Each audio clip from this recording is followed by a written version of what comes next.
तो मेरा व मेरे परिवार का हम कुछ नहीं, मैं हम के नाम तो लो, या तो जहर खा के मरेंगे या फांसी खा के मरेंगे, जहर खा के मरेंगे या फांसी खा के मरेंगे, जहर खा के मरेंगे या फांसी खा के मरेंगे।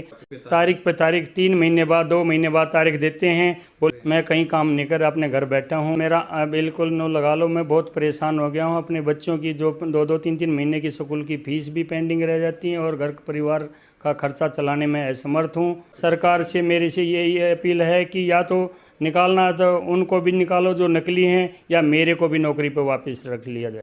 तो संजय एंड कंपनी व सर्कल बिजली ऐसी सर्कल 1 गुड़गांव, इनके ऊपर सख्त से सख्त कार्रवाई की जाए। दिल्ली से सटे गुरुग्राम बिजली विभाग डीसी रेट पर सर्किल 1 सर्किल 2 में 2012 में हुई भर्तियों में बड़े स्तर पर फर्जी तरीके से भर्तियां करने के आरोप लग रहे हैं। यह आरोप एफसी ठेकेदार बिजली विभाग के अधिकारियों पर लग रहे हैं। आरोप एफसी सर्किल 1 में ठेकेदार पर फर्जी तरीके से भर्ती की गई है। गुरुग्राम सिटी से एक बड़ी खबर आ रही है, जहां पर बिजली विभाग में हो रही भर्तियों में बड़ी गड़बड़ी होने के आरोप लग रहे हैं। कृष्ण कुमार के आरोपों के अनुसार बिजली विभाग सर्किल 1 सर्किल 2 में हुई फर्जी तरीके से भर्तियां हैं, जांच का विषय है। बिजली विभाग गड़बड़ी और फर्जी तरीके से भर्ती करने के आरोप किसी बाहरी व्यक्ति ने नहीं, बल्कि बिजली विभाग में कार्य कर चुके एक व्यक्ति कृष्ण कुमार ने लगाए हैं। बिजली विभाग में काम कर चुके कृष्ण कुमार द्वारा लगाए गए आरोप कितने सही हैं, इसके लिए सरकार को आगे आकर इसकी जांच करनी चाहिए। सरकार को इस भर्ती प्रक्रिया को गंभीरता से लेकर 2012 से अब तक की जा रही भर्तियों में एजुकेशन से संबंधित दस्तावेजों की जांच पड़ताल करनी चाहिए। अगर इसे सरकार गंभीरता से लेकर जांच कराती है तो कंपनियों और ठेकेदारों और अधिकारियों की मिलीभगत का एक बड़ा फर्जीवाड़ा उजागर होगा। मेरा नाम कृष्ण कुमार, सनोप श्री मंगलीराम। ये जो आप दक्षिण हरियाणा बिजली विभाग जो है, इस पर जो आरोप लगा रहे हैं वो क्या है? सन 2012 में संजय एंड कंपनी द्वारा जो आउटसोर्सिंग बिजली विभाग में भर्ती की गई थी, उस भर्ती में संजय एंड कंपनी द्वारा फर्जीवाड़ा किया गया है। उसमें ना तो किसी के डॉक्यूमेंट से चेक किए और ना किसी की ITI इलेक्ट्रीशियन के सर्टिफिकेट चेक किए गए। उनसे जो भी ले दे करके उन्होंने सन 2012 में फर्जीवाड़ा किया है और उनके पास ना कोई सर्टिफिकेट है, ना उनके पास कोई ITI इलेक्ट्रीशियन के का डॉक्यूमेंट्स है। तो ये आप जो आरोप जो है वो लगा रहे हैं, मैं सन 2012 से बिजली विभाग में संजय एंड कंपनी द्वारा आउटसोर्सिंग पर कार्यरत हूँ और मेरे साथ के जितने भी लगे हुए हैं सारे कोई 5वीं फेल हैं, कोई 8वीं फेल हैं। लेकिन मेरी ठेकेदार से कुछ कहा सुनी होने के कारण उसने मेरे को लॉकडाउन के दौरान फरवरी 2019 को नौकरी से निकाल दिया। मेरी नकली RTI लगा करके मेरे को नौकरी से निकाल दिया। तो मैंने इन सब की RTI लगाई। मैंने हज़ारों बार RTI लगा ली और फर्स्ट अपील, सेकंड अपील और CM विंडो पर मैं कंप्लेंट डाल के थक गया हूं, लेकिन मेरा कोई समाधान नहीं कर रहे हैं। ये ठेकेदार संजय एंड कंपनी व बिजली विभाग SC सर्कल 1 की आपसी मिलीभगत होने के कारण मेरा कोई समाधान नहीं हो रहा है। मैं ये कहना चाहता हूँ कि मेरे भी जो मौलिक अधिकार हैं, मेरे अधिकारों का खनन हो रहा है, मेरा समाज में मजाक हो रहा है कि एक ITI अप्रेंटिस होल्डर घर बैठा है और अंडर मैट्रिक ड्यूटी कर रहे हैं। तो RTI की कोई जवाब आपको वापस में मिला है? RTI का जवाब मेरे को उसमें खाली ये इन्होंने ये लिखा है अभी मैट्रिक प्लस ITI, उसमें लिस्ट में मेरा भी नाम है। लेकिन अगर वे मैट्रिक प्लस ITI हैं तो मैं भी मैट्रिक प्लस ITI हूँ, तो मेरे को क्यों बिजली विभाग ने निकाला है? जब आपको निकाला था तब आपने कोई कंप्लेंट वगैरह की थी? सबसे पहले मैं अपना 19 फरवरी 2000 को मैं अपना PF का UNA नंबर लेने संजय एंड कंपनी ऑफिस गया, तो वहाँ पर अशोक नाम का कर्मचारी मिला। उसने मेरे को बोला कि तुम बैंक की स्टेटमेंट लेकर के आओ। मैं बैंक की स्टेटमेंट लेकर के गया तो मेरी बैंक की स्टेटमेंट फाड़ करके फेंक दी और बोला जिसको बुलाना है बुला लाओ, मैं PF नंबर नहीं दूँगा। उसने PF नंबर देने से अशोक ने मना कर दिया और मेरे साथ मारा पीटी करने लगे। तो उसके बाद मैंने बाहर ऑफिस से आकर के 100 नंबर पर कॉल किया। उसके बाद पुलिस सेक्टर 14 में जा कर के अशोक को बुलाया।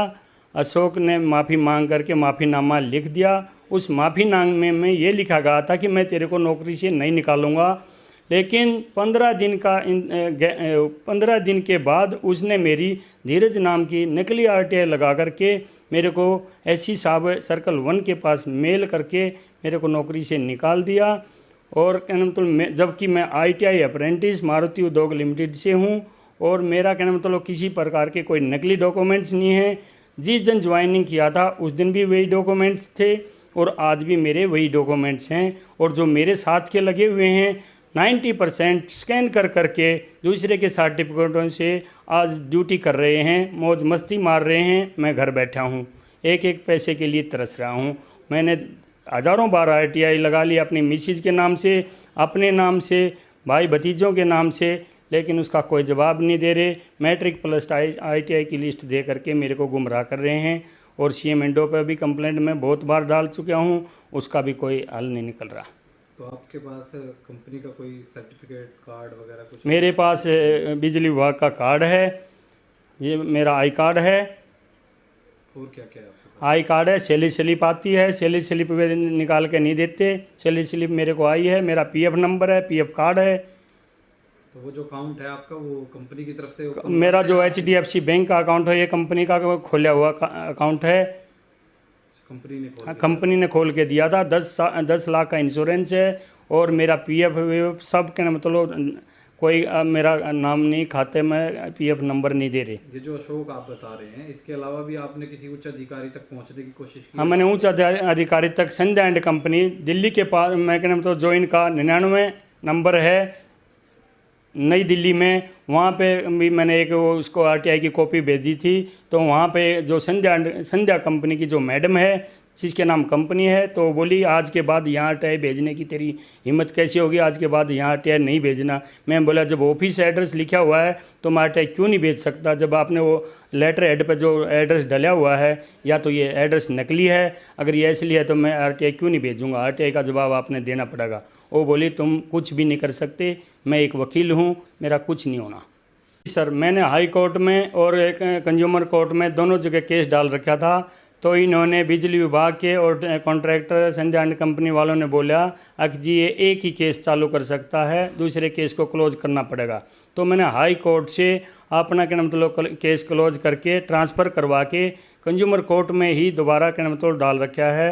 3 साल से कंज्यूमर कोर्ट में भी ये ले दे के उसको दबाते आ रहे हैं केस को। तो अभी क्या कुछ रिजल्ट निकल कर आया? अभी 16 दिसंबर की तारीख दी हुई है कंज्यूमर कोर्ट ने, लेकिन ये जब भी तारीख पर जाते हैं उनको चढ़ावा चढ़ा के आ जाते हैं, कुछ होना जाना नहीं हो रहा। 3 साल से परेशान हूँ मैं। तो आपको मतलब तारीख पे तारीख 3 महीने बाद 2 महीने बाद तारीख देते हैं, बोले ये केस चलता रहेगा, इतने इनकी नौकरी चलती रहेगी। अभी आप कहीं पे कोई काम वगैरह कुछ कर रहे हैं? मैं कहीं काम नहीं कर, अपने घर बैठा हूँ। मेरा बिल्कुल नो लगा लो, मैं बहुत परेशान हो गया हूँ। अपने बच्चों की जो 2-2, 3-3 महीने की स्कूल की फीस भी पेंडिंग रह जाती है और घर परिवार का खर्चा चलाने में असमर्थ हूँ।